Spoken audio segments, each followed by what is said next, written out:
Well, we said that we're not in business to give away food. We are in business to sell food. And so let's take a look at some ways that you can build sales without having to push the check.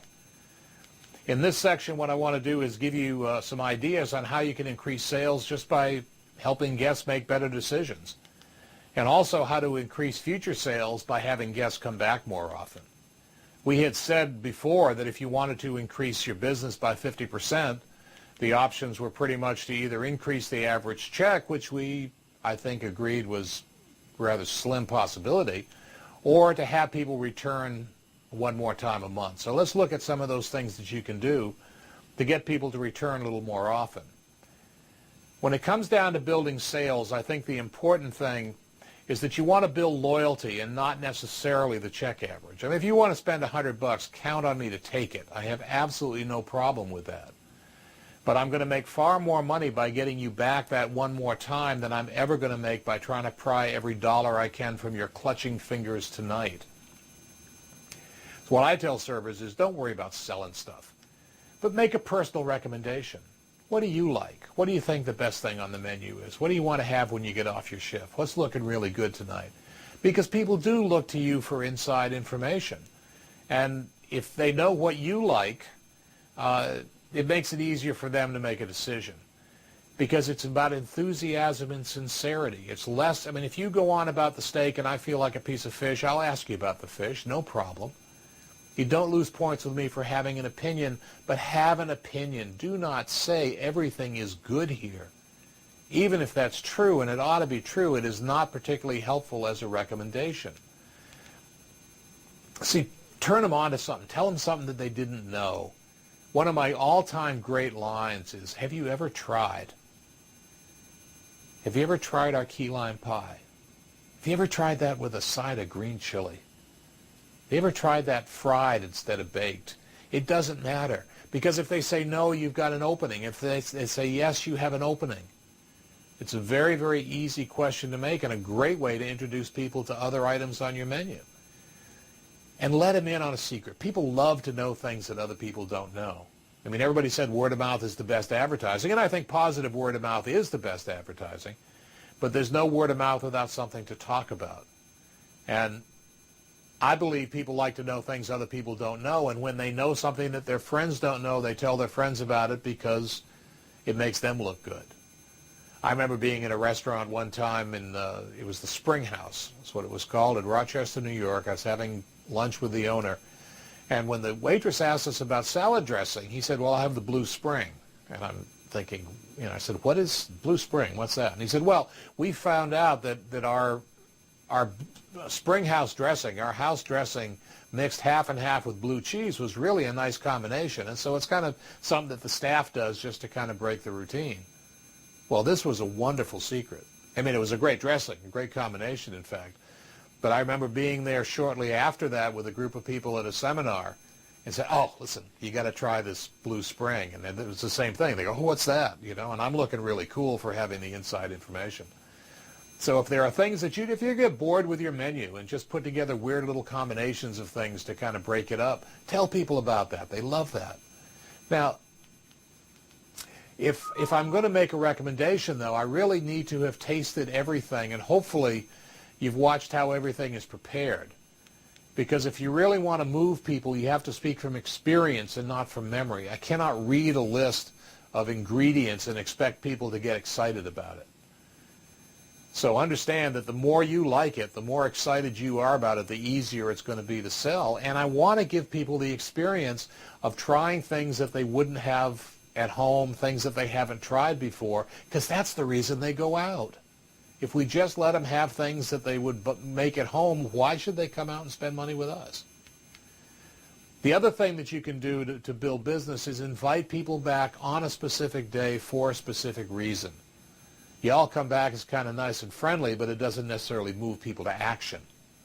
Ooh, come back on Tuesday night. We got a fish fry. It's going to be a lot of fun. Come back on Thursday. We're doing fajitas. Invite them back on a day that you're going to be working. Why not? Invite them to ask for you when they come in. Why not? We said it's about personal connection. And I think people are more loyal to people than they are to places. They say, yeah, it's a great place, but I go there because Betty Lou always takes such good care of me. Now, if I'm going to invite you back on Thursday for fajitas, I need to know that we're having fajitas on Thursday, so it helps to be a little bit ahead with those things. But whatever you do and however you do it, the other thing to get people back is to be absolutely grateful for their patronage, because nobody gets all the gratitude they deserve for everything they do for other people. So gratitude is incredibly powerful. And gratitude is more than just saying thank you. And yes, we have to say thank you. But when it comes to communication, the message is always in the feeling behind the tone of voice. It's not as much about the words, it's about the feeling. I really think James Earl Jones could read the phone book and probably move people to tears because that voice is so marvelous. And so all I'm suggesting here is to stay in touch with those good feelings. If you have a picture or something that makes you feel good, that gives you that kind of thing. And it could be a picture of your kids, it could be a picture of your boat, it could be the 17th green at Pebble Beach. It really doesn't matter. Keep it around someplace, and when you feel yourself start to lose it, just take a second, just pause for a couple of beats, plug back into what's real, let those good feelings fill you. And when you're in touch with those, anything you say is going to sound like thank you. Hey, thanks for coming in. Thanks for giving me a chance to make your day. Hope you have a great time. It'll just fill people up. And it's such a wonderful way to work. So the things that I'd like you to remember from this section, that personal recommendations are in fact a valuable gift. It is a gift of inside information. It's part of the connection. It's giving people inside secrets so they have things to go out and talk to their friends about. Inviting people to come back is a very easy way to build sales. It doesn't cost anything. Invite them back on a specific day for a specific reason. Invite them to ask for you when they come in. Why not? And understand that gratitude is incredibly powerful. So stay in touch with those wonderful feelings of gratefulness, because people have a lot of choices. They could have gone someplace else, and they came here. And what an honor it is to have the opportunity to make their day.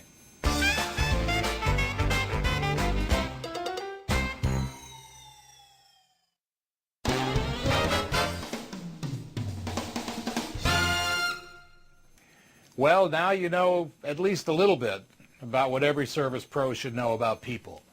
We said going into it that this is a people business, and in a people business, your success is going to be in direct proportion to how well you understand people. And I hope there's a few things in what we talked about that'll help you do that. We said going into it that what we wanted to do was help you get a new perspective on people, to maybe understand them in a little different way or from a little different direction, to remind you of a few things that you probably knew and maybe just hadn't thought about before, and give you some ideas to make your work a little less stressful and hopefully a lot more fun. And if we've done that, then I'm happy. We talked about a number of things in this program. We talked about the idea that food service is a real job, that you're learning a lot of very valuable skills that are going to hold you in good stead no matter where you go and no matter what you do.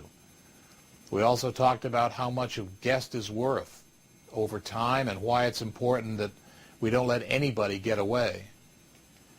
Talked about the power of presence and how being in the moment, being with people when you are with people, is the key to personal connection. It's the key to them feeling well served by what we do for them, and the key to getting them to come back more often. We talked about why guests don't come back and what you can do about it, what those little things are that can raise the mood or lower the mood, and how people's mood affects the way that everything looks to them. Also talked about dealing with difficult people, just in case you ever run into one, and the fact that nobody really wants to be difficult. We just occasionally get caught in that strange place. And if you understand if you can see the thinking rather than the behavior, that it's a lot easier to keep your own balance, and if you can do that, then you help people reset. I also gave you a little formula for handling complaints that'll work probably 98% of the time. It makes it real easy, because the people that complain really want things to be better. They're telling you how you can do a better job of making them happy, and that's an amazing gift to have. And we also talked about how to build sales without having to push the check, the idea of making personal recommendations and inviting people to come back more often on a specific day for a specific reason. All of those are very easy things to do. They make your job a lot more fun.